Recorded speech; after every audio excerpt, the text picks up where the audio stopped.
Kung magpahinga ang Diyos, siguro wala na tayo dito lahat. No? He has to support this universe.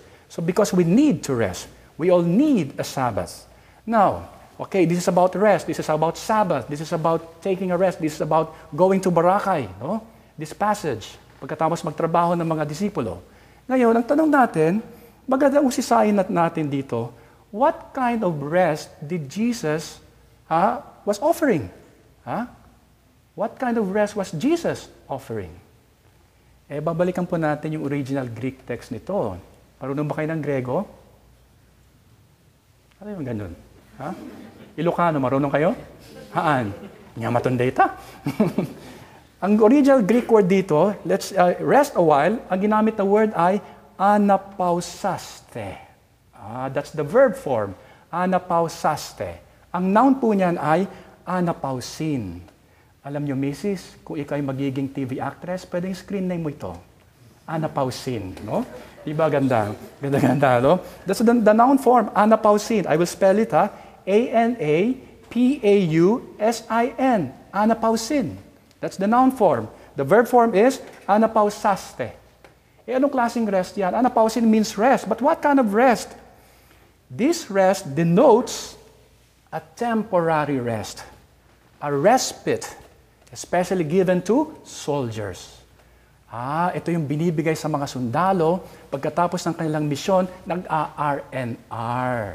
Yan. RNR ito. And that RNR is meant to refresh us for the work ahead. A disciple needs to rest. But anapausin means that the rest Jesus promises is not a rest that now excuses us from work. Tandaan niyo po yun, no? It is a rest that is given to someone who has a purpose in life. Nagre-rest ka at pagkatapos hindi nawawala yung purpose mo sa buhay. Ang iba ho, pag namamahinga, nawawala na rin yung purpose sa buhay. Hindi ho ganon ang anapausin. It is not meant to offer us a grand vacation in life. Rest here, anapausin, rest here does not say that we have no more work to do.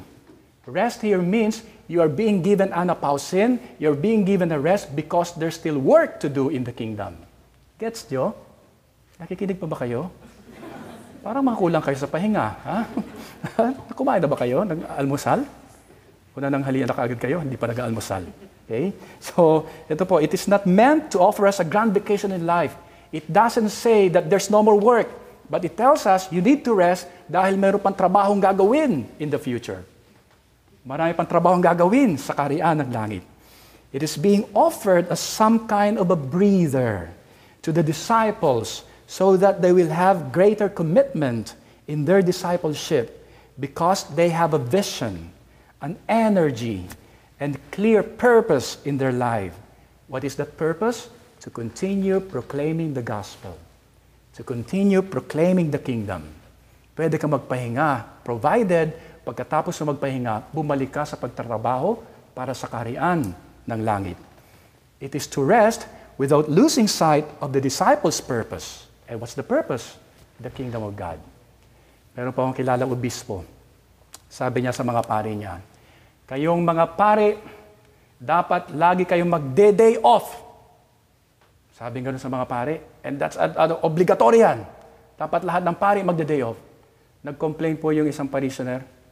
Sabi ng isang manang, ay Bishop, pinag-day off mo ang pare. Alam mo ba, Bishop, kapag ka-day off at walang ginagawa ang pare, lalapitan niya ng demonyo.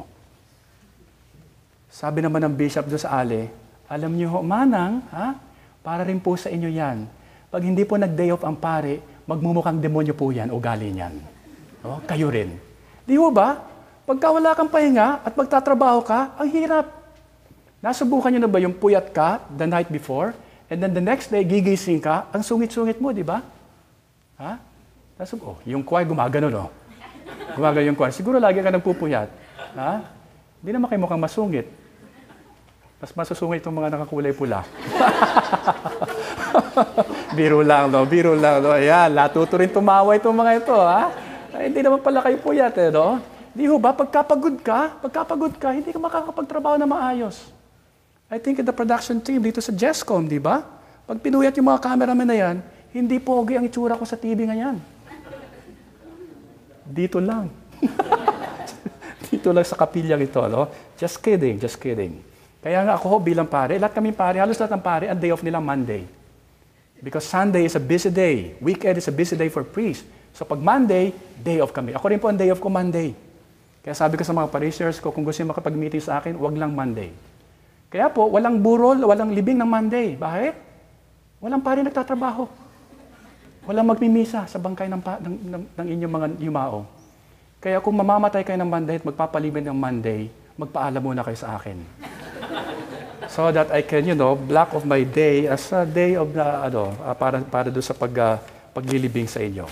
Sabi nga ng isang, at alam po yun, yung rest na yan, hindi lang yan para sa mga Katoliko, no? Even Protestants. In-encourage ang kanilang sariling mga Sabi ni John Calvin, isang Protestant theologian, sabi niya, work is good. Work is good, sabi niya. But when we work all the time, work becomes a curse, not a blessing. Ha? Kaya direct, pag pinagtrabaho niya ng gusto itong mga cameraman na yan, magiging sumpa ang mga yan. Ha? Yung bigote na yan, maahit yan. May bigote po kasi isang cameraman dito, no? Sabi ni John Calvin, on the Sabbath, we cease our work so God can do God's work in us. Maganda po yung patuloy tayo nagpapahayag, patuloy tayo nagmi-ministry, patuloy tayo naging disipulo, pero at some point, we need to take a break.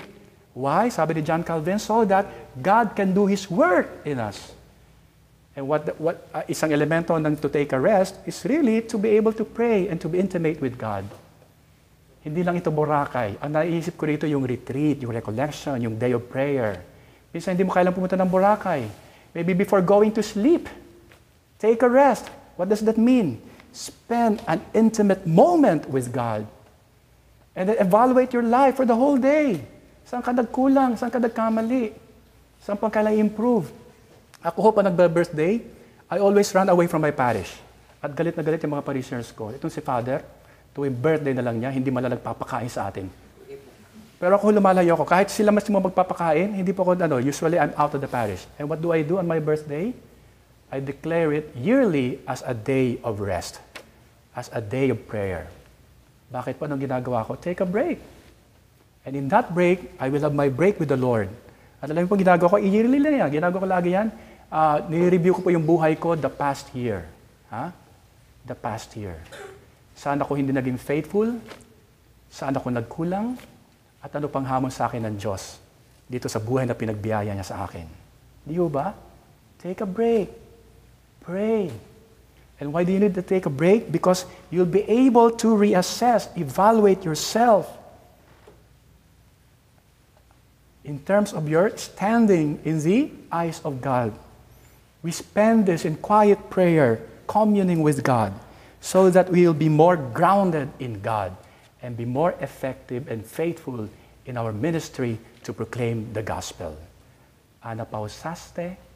Ano yung isa? Anapausin. Yan ang screen name nyo ngayon, mga babaeng pula.